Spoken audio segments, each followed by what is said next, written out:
So today we're going to be looking at a Rocky Jordan match where he was able to use the reinforced bar tilt 4 times. And the last 3 times he used it, he used the same setup. Afterwards, we're going to be looking at a Greg Kirkfet match where he used the same setup to get to the 2-on-1 tilt 4 times. And the good thing about this setup is you do it from flat, right? So a lot of people struggle getting wrist control when their opponent is already flat because you can't chop or anything. Doing an inside chop or an outside arm chop when they're already based up makes it a little bit easier to get cross wrist control and near wrist control. But this setup allows you to you're getting a 2-on-1, right? So you can do a 2-on-1 tilt, reinforced bar tilt. You can do a roll through tilt from flat because you can have cross wrist control and near wrist control. You can go to a gable or anything. You guys will see all the different things you can go to in this video, even though they use the same tilt. So with the Rocky Jordan match here, he starts, instantly shoots, gets the takedown, and from the takedown, he's going to hit an outside arm chop. From the arm chop, he instantly gets cross wrist control.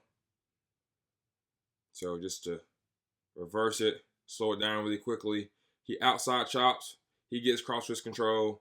There's a gap he can snake his arm through, and you can see he's already working towards that reinforced bar. This is a lot of times the easiest way to do it, but the opponent was based up, so the outside chop was available. If they're already flat, then it's not available.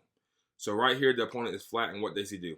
He grabs his opponent's hand, not his wrist. I'm going to emphasize that so much. I'm going to sound like a broken record. His hand, the meat of his hand. He brings it to his other hand for cross wrist control. His other hand is under his opponent's armpit. That's how it's a cross wrist control. He then snakes his other arm through, gets a 2-on-1. Now, he can tilt from right here. Maybe he's like not comfortable with that tilt, but he's able to snake his arm through and get the reinforced bar. The good thing about the reinforced bar is, yes, you're adding an extra step, but once you get the reinforced bar, it's very secure. It's one of the most secure tilts. Once you get this position, you should always get at least 2 back points.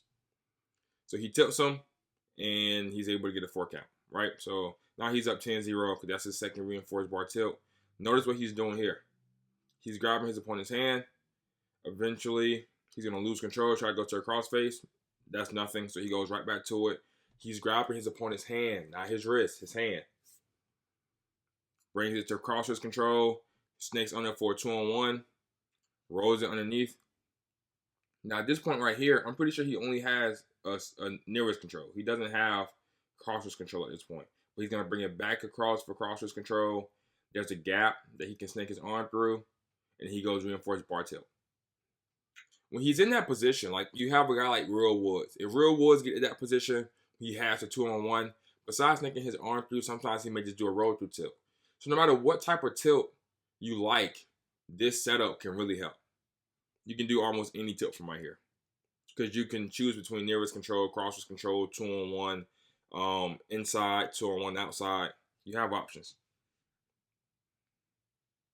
Again, tries to go to that crossface. There's nothing there.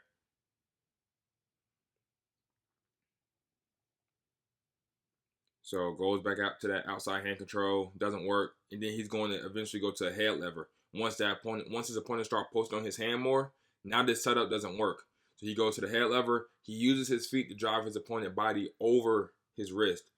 And that way, from this position right here, he can get cross wrist control and go to the same thing, but his opponent gets his hand free. And then he goes back to the outside grab. Now, this situation, his opponent's arm is already bent. He doesn't have to bend it. Other situations, the opponent's arm was straight out. Hand was straight out in front of him.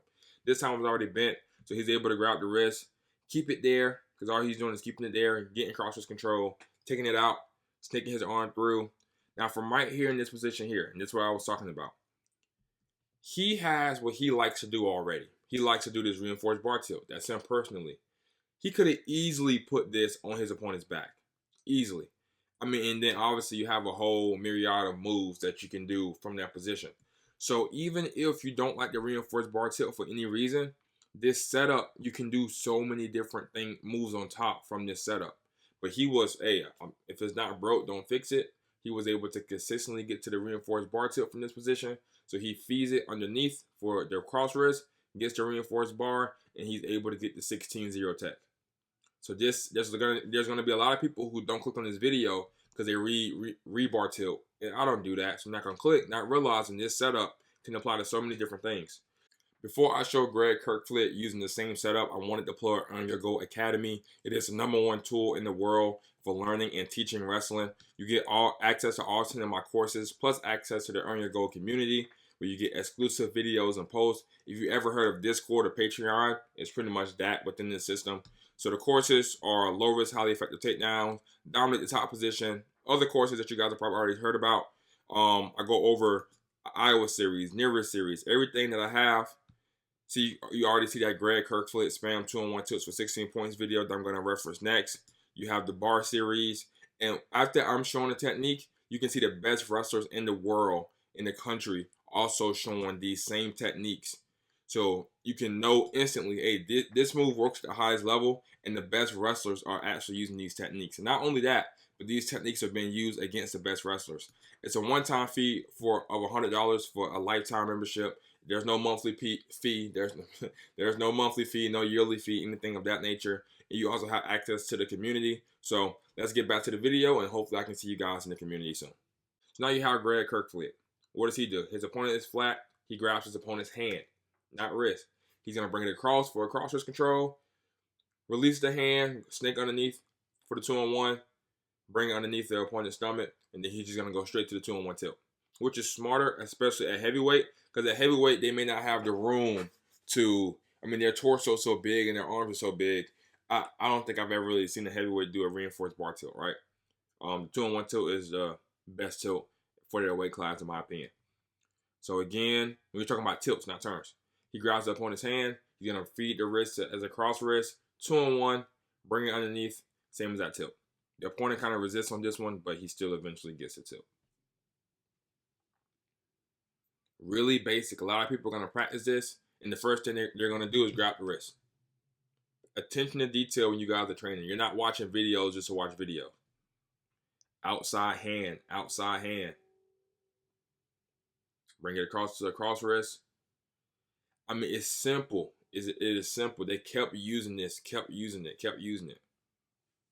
If the opponent starts to base up, yeah, you can go outside chop, inside chop. You can go head lever if they start posting their hand. There's other options you need to learn. I just posted a video about the head lever, probably last week, I'm sure.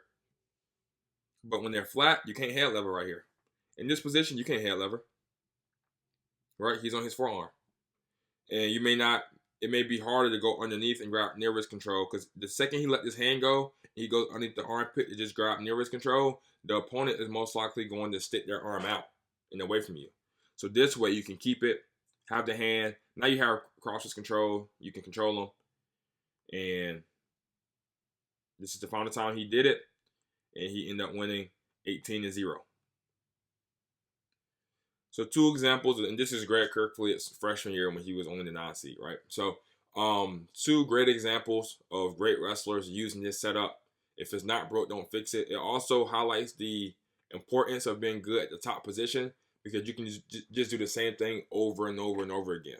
To get a takedown, they would have had to let him up, give him 1 point, and then, take him back down. This, they just kept going to it over and over and over again. So I'm glad you guys enjoyed the video to stay to the end, and I will see you on the next one.